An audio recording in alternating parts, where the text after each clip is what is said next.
Price of a Rose. Chapter 11. The first thing I see is a pair of long legs and boots. I instantly realize I am sleeping on someone's lap with a blanket over the top of me. Shifting into an upright position, I stare at Shane's resting face as he leans back on the cabin wall next to the barrel I remember sitting on earlier. A lantern has taken my place, and its bright light and the lanterns hanging from the cabin's roof are the only reason Shane isn't a spirit in the darkness of the night. Did I really doze off while he tended to my wounds? I smile at his hair. It had been nicely parted, but now it is disheveled and spreads like sunbeams around his head. Of course, my hair isn't any better. Gently, I rest the blanket on top of him and head towards the front of the boat. I pass Gil at the helm, giving him a nod before standing next to Danny, who watches waves lick the boat's side. "Still have your sea legs, huh?" Danny asks. "Just a little," I say, staring at the stars above us. It's hard to tell where the horizon is during the night hours when the sky and sea blend perfectly together. I sigh, and Danny side-eyes me because he knows precisely what I want. "All right, out with it already." I laugh briefly before groaning. "I don't know what to do, Danny." Danny glances back at the sleeping beast. "About Shane?" "Yes. I want to help him break the curse, but as I told you, it means committing yourself to him eternally and not just as a good friend." I grasp the boat's railing, looking straight into the water. "Right again, but I don't know how I would even do that." "Marriage would work."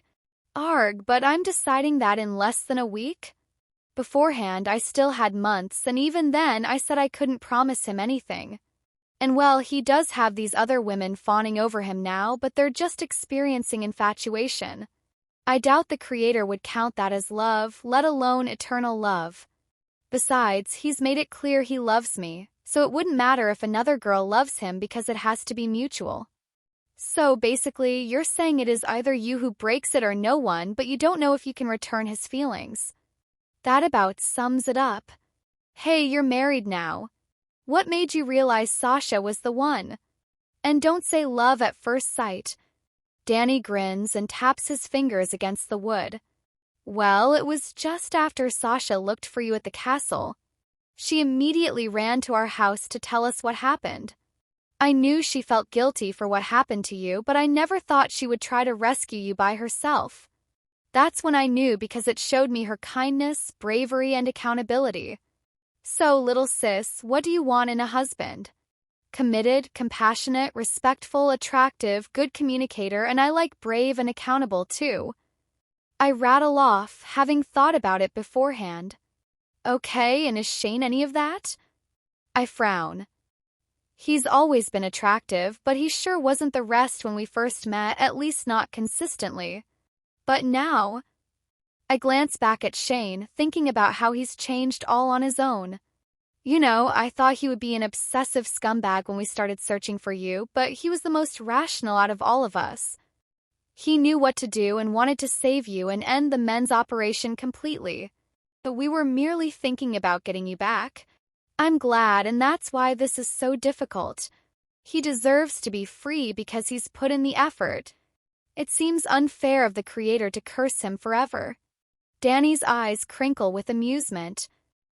"I think he'll be just fine, Arabelle. Are you even listening to what you're saying?" I hit his arm, annoyed that he thinks everything will be okay. "Of course I am. But is that all it really takes is a sudden choice? A commitment to marry him? Do I have to shout it out? And the real problem is that I don't know if I mean it."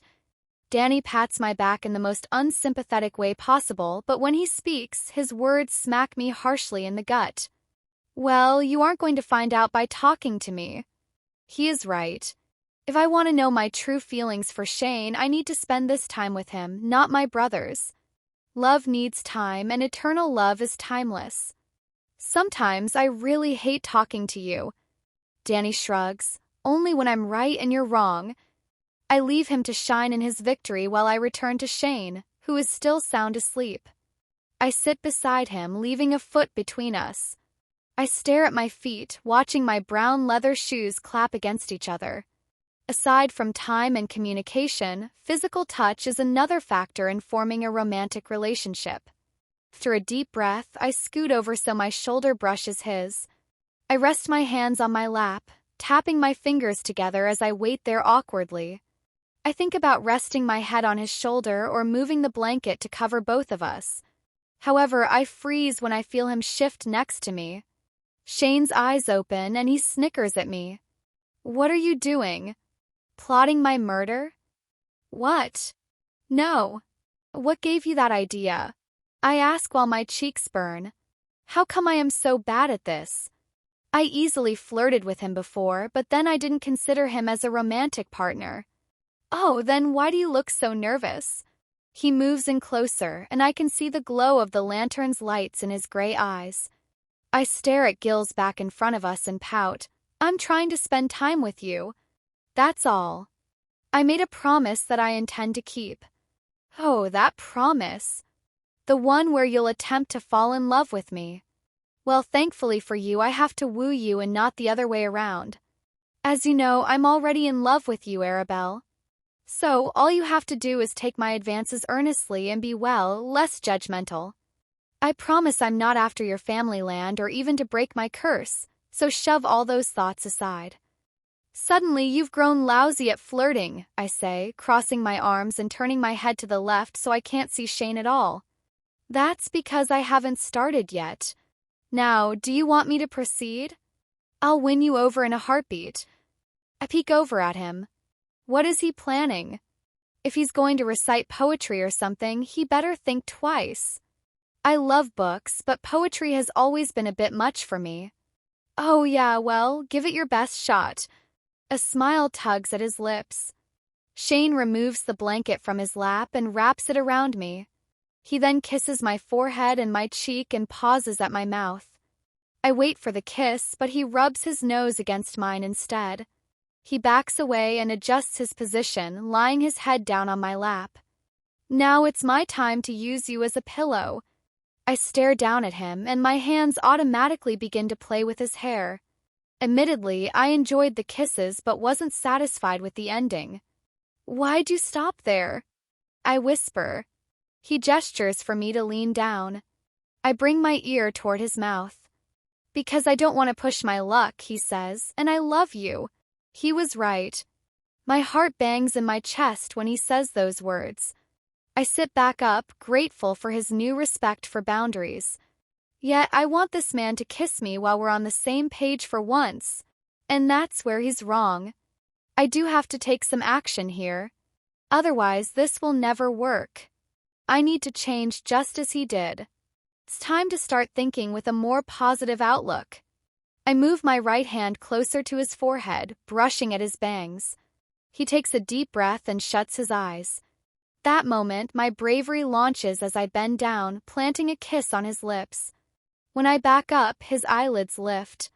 I can't read his expression as he stares at me. I continue to stroke his hair. "You forgot to ask me that question." "The one you asked me every night," I say before glancing up at the sky, which is slowly getting lighter. Shane sits up, his entire body facing me. I wait patiently, wondering if I should have just come out and said it. But I'm also terrified that it's not enough. What if I'm simply swept up in the moment like the other girls? He saved me from a horrible fate. Who wouldn't think they were in love with a handsome, wealthy man? Then I notice from his rushed breathing that Shane is more scared than I am. Part of him fears the answer to his repeated question. I've said no so many times. "Arabelle, do you love me?" My fingers touch my mouth as I nod, but I know I must say it to believe it. "Yes, Shane, I love you." His breathing instantly slows, and his eyes become slightly glossy, like he's about to cry. "Sorry," he sniffs. "Can you say that again?" "I love you." Again. "I love you." A little louder. I fill my lungs with air.